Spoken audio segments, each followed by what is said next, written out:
I found an archived video of my wife cheating 5 minutes after we met. People always say that the truth eventually comes out. I never imagined it would come from a forgotten hard drive buried inside a dusty cardboard box. Last month, my parents decided to sell the house I grew up in. They asked me to help clear the attic before the real estate agent came. Most of what I found was junk old magazines, broken electronics, school notebooks, and boxes that hadn't been opened in over a decade. Near the back wall sat a plastic container filled with hard drives and memory cards from my college years. One of them had a faded label written in black marker. Summer 2016? Random videos. I smiled. That was the summer I met my wife, Emily. We had been married for 8 years, and everyone who knew us believed we had the perfect relationship. We rarely argued. We traveled together. We built a home together. Whenever someone asked how we met, Emily loved telling the story. I spilled coffee on his shoes 5 minutes after leaving the cafe. He was so kind that I had to buy him another cup. It had become our favorite story. I plugged the drive into my laptop mostly for nostalgia. Hundreds of video files appeared. Vacations, friends, street musicians, family barbecues. I used to carry a small action camera everywhere because I wanted to become a travel YouTuber. Then I noticed one file with no thumbnail. VID 718 1647 MP. 4. Curious. I clicked play. The recording began with me walking through downtown, filming random buildings and people crossing the street. Nothing unusual happened during the first 5 minutes. Then, someone familiar entered the frame. Emily. She looked younger, of course, but instantly recognizable.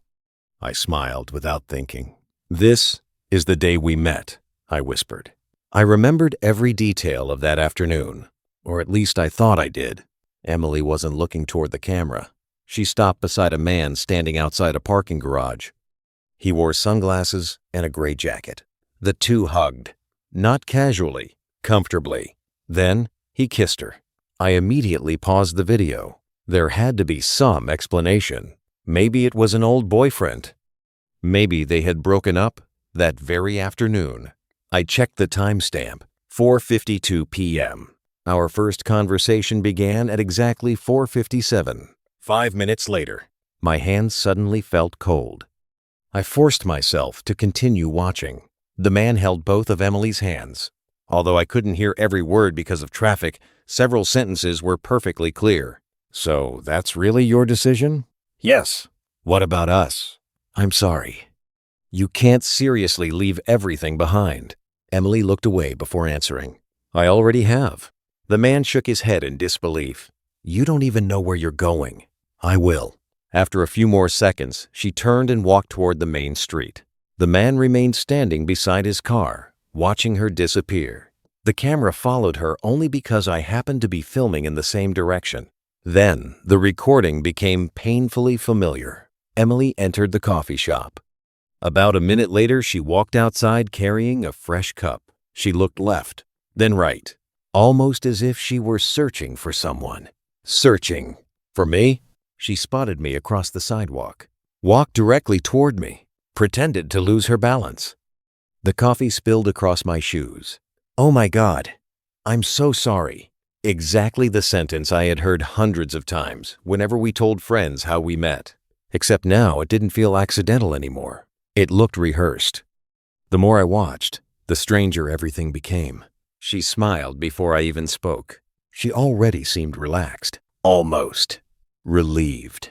We laughed. She insisted on buying me another coffee. We exchanged numbers. The video ended. I stared at the frozen screen for several minutes. I wanted to believe I was imagining things. Instead, I spent the next 4 hours searching every backup drive I owned. Finally, I found another folder from that same month. Most files were filmed by my best friend Ryan, who loved recording everything during concerts and festivals. Halfway through one video, I saw Emily again, standing beside the same man. Only this time, they weren't arguing. They were holding hands. The date shocked me even more. 3 days after Emily and I had started dating.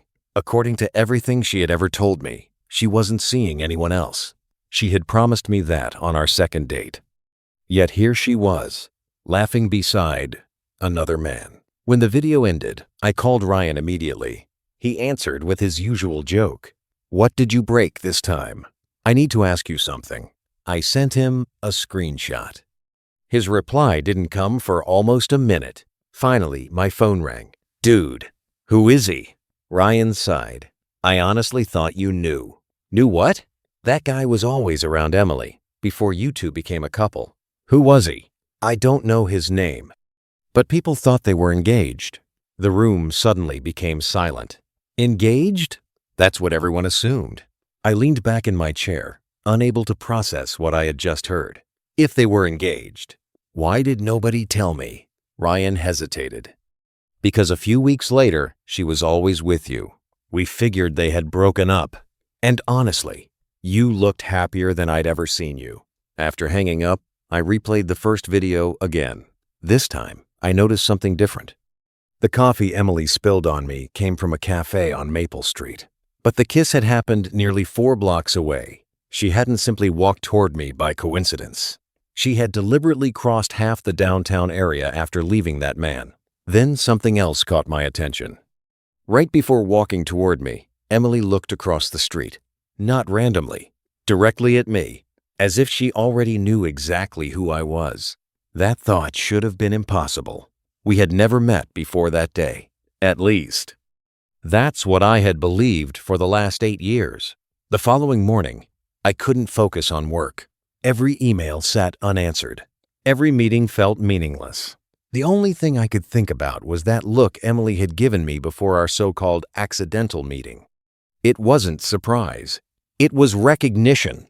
That evening, while Emily visited her sister, I went into the attic and opened the old box where she kept photographs from before we were married. She had never hidden it from me. Inside were birthday cards, ticket stubs, postcards from vacations, and dozens of photo albums. Everything looked ordinary until I found a small envelope tucked beneath the last album. There was no label. Inside were 7 photographs. The first showed Emily smiling beside a fountain. The second showed her walking through a bookstore. The third made my heart stop. I was in it. Not beside her, far in the background. I was sitting alone on a park bench, reading a newspaper. Emily wasn't looking at the camera. She was looking at me. Someone had intentionally taken the picture from behind a tree. I turned it over. The 14th of March 2016, 4 months before we officially met, my stomach tightened. The next photo showed me leaving my office building. Another showed me jogging along the river. Another showed me carrying groceries. Every picture had been taken weeks before our first conversation. In every single one, Emily appeared somewhere in the foreground, watching me. I counted them. 7 photographs, 7 different locations, 7 different days. There was no way this could be a coincidence. Someone had been following me, or helping Emily follow me. When I heard the garage door opening downstairs, I quickly placed everything exactly where I had found it. Emily walked into the kitchen, smiling. "You wouldn't believe the traffic." I smiled back. "I can imagine." She kissed my cheek. For the first time in our marriage, that kiss felt unfamiliar. Later that night, after she fell asleep, I called Ryan again. "I need another favor." "What now?" "I found old photographs." I texted him pictures of the prints. Within minutes, my phone rang. "I know who took those." "You do?" "My cousin. He used to do freelance photography." "What does he know?" "He once told me a woman paid him to photograph a man around town." I closed my eyes. "Did he know it was me?" "No. He thought it was some kind of surprise proposal." "Can I talk to him?" "I'll ask." 2 days later, we met at a quiet coffee shop. Ryan's cousin placed a thick envelope on the table. I kept the negatives. Inside weren't 7 photographs. There were nearly 40 pictures of me living my ordinary life, buying coffee, waiting for the train, walking my dog, talking with coworkers, completely unaware someone was documenting my routine. The earliest photo was dated January, almost 6 months before Emily and I met. I looked at him. "Why did you agree to this?" He shrugged. "She paid well." "What exactly did she ask you to do?" "Follow you once or twice every week." Did she ever explain why? Not really, but I remember asking, "What did she say?" He leaned back, thinking carefully. I asked why she wanted so many pictures of a stranger. "And?" She smiled. "What did she say?" His answer sent a chill through my body. "Is greater than because one day he's going to be my husband."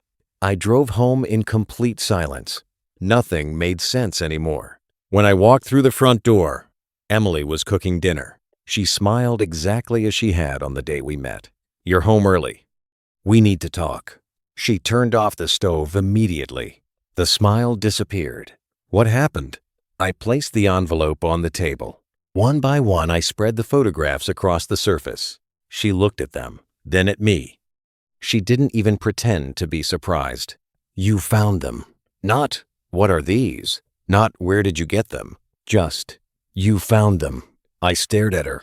"You knew this day would come." She slowly sat down. "I hoped it never would." "Who took these?"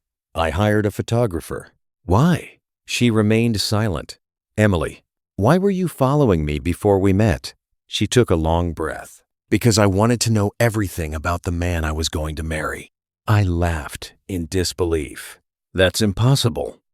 "I know how it sounds." "No." "Explain it." She looked toward the window. "Do you remember the charity marathon in April?" "Yes. I saw you there." "You never spoke to me." "No." "So why me?" "You stopped running." I frowned. "There was an elderly man who collapsed. You gave up your race to help him. I watched you stay beside him until the ambulance arrived." I barely remembered that moment. It wasn't a big deal. It was to me. She smiled sadly. 2 months earlier, my fiancé cheated on me. I immediately thought of the man from the video. I found out 3 weeks before our wedding. I stayed because I was afraid of starting over. She looked down at the photographs. "Then I saw you helping a complete stranger. You didn't know anyone was watching. You weren't trying to impress anyone."